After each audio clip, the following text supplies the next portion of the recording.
It's been 1 week since Johann Sebastian Guerrero was shot and killed by an ICE agent in Biddeford.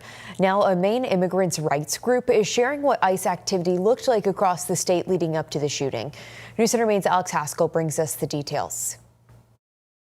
The ICE presence has been consistent. Panayoti Tsolkis is the communications manager for the Maine Immigrants' Rights Coalition. He says before Johann Guerrero was shot and killed in Biddeford, the organization was receiving reports of suspected and confirmed ICE sightings, along with detentions, through its immigrant defense hotline. We have continued to get several hundred calls from month to month. Tsolkis says most of the reports have come from Portland and Lewiston, but they aren't limited to those cities. We have seen it in small towns and rural areas all over the state as well. But even with those reports, he says it's still difficult to know the full extent of ICE's activity in Maine. It's difficult to confirm those numbers without having the federal data. And as you may know, the federal information on this has been anything but transparent. Congresswoman Shelley Pingree office says it has also been tracking ICE activity in Maine. A spokesperson says officials with the ICE Boston field office reported arrests in Maine increased from an average of about 1.3 a day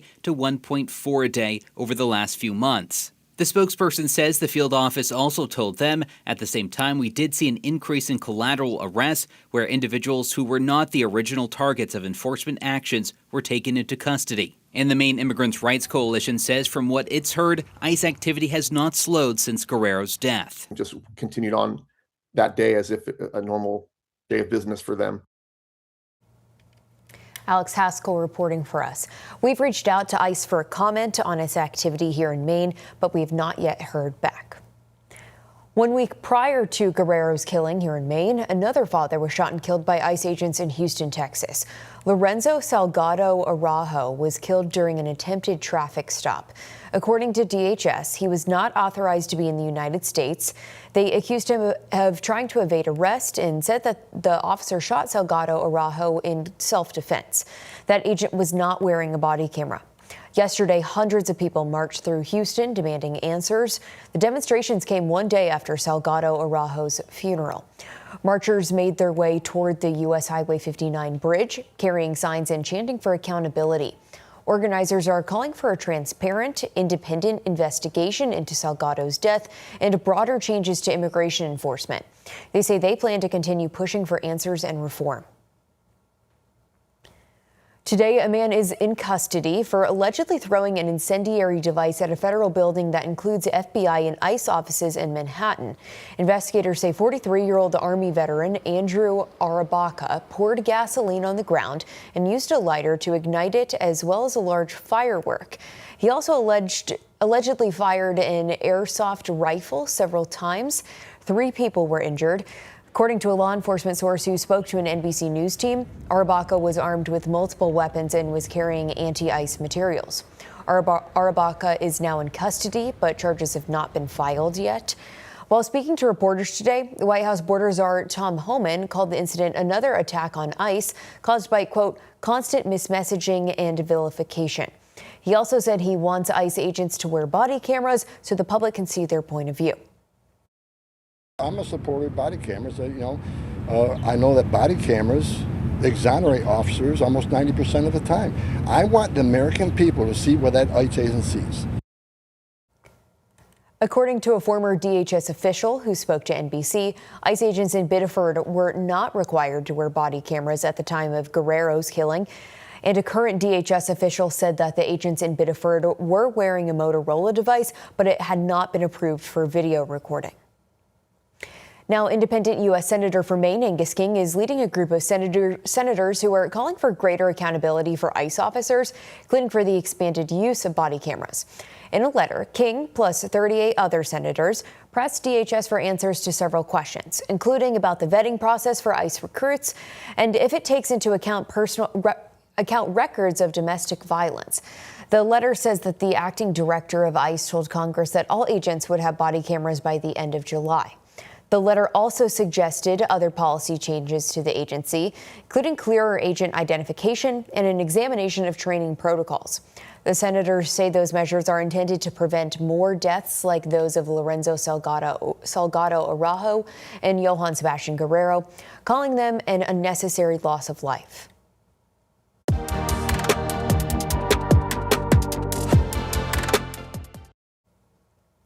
An internet outage in parts of Maine this afternoon was caused by a, quote, external computer-generated attack, according to a press release from Tidewater Telecom. In the release, they say the attack, which was directed at their internet service systems, caused issues starting last night to some customers in Lincoln, Knox, and Waldo counties. They say their technical and security teams are continuing to work to resolve the issues, and customer data was not compromised. Tensions are rising among Gorham residents as the town's planning board prepares to potentially vote on a proposed Amazon warehouse development. The 146,000 square foot facility would be built on a 94-acre section of land off Main Street. Representatives with Amazon say the distribution center would operate 24/7 with up to 3,000 trips per day. Residents argue the increased traffic will create safety risks for nearby neighborhoods and schools and have noise concerns as well. But Amazon representatives say the warehouse will create about 170 jobs and support local businesses. Tonight, the council and reps from Amazon listened to nearly 2 hours of public comment, mostly against the project, but some in support. I've seen a lot of changes along Libby Avenue. A lot of them I've been okay with, some I haven't been okay with, but I have never seen anything even close to the magnitude of this. It does not fit neighborhood character, it does not fit transportation, it does not fit natural resources, and I support everyone who's brought those points up. But what I want to really ask is why this parcel in Gorham? When we have an opportunity to put young people to work, put mid-career adults to work, to put people from traditionally underrepresented populations to work, you should take a hard look at the workforce development opportunities as well. The next workshop is planned for August 3rd at 5:30 before their regular meeting. The council said this will also give them time to review the sound study ordinance. People in the Lincoln area are coming together to support members of a family who were hit by a car over the weekend.